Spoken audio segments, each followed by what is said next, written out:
Hi, this is Brenda. It's good to see you again. I have a quick video to show you. I'm working on another one of my stuffed toy horses, and I'm working particularly on the mane.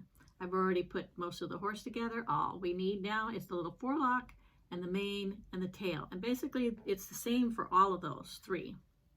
First, I use a card. I'm using this spoonflower card that you get with your orders.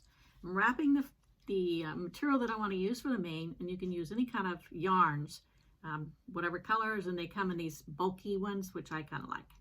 And what I've done is I wrapped it around a bunch of times, about the width that it's going to go on the horse's neck.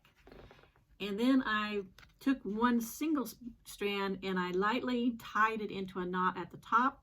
At the other side, at this end, I'm going to clip those.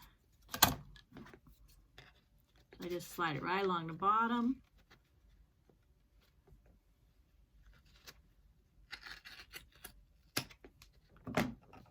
And there you'll see is my mane. And now what I'm going to do next is I just cut a little thing,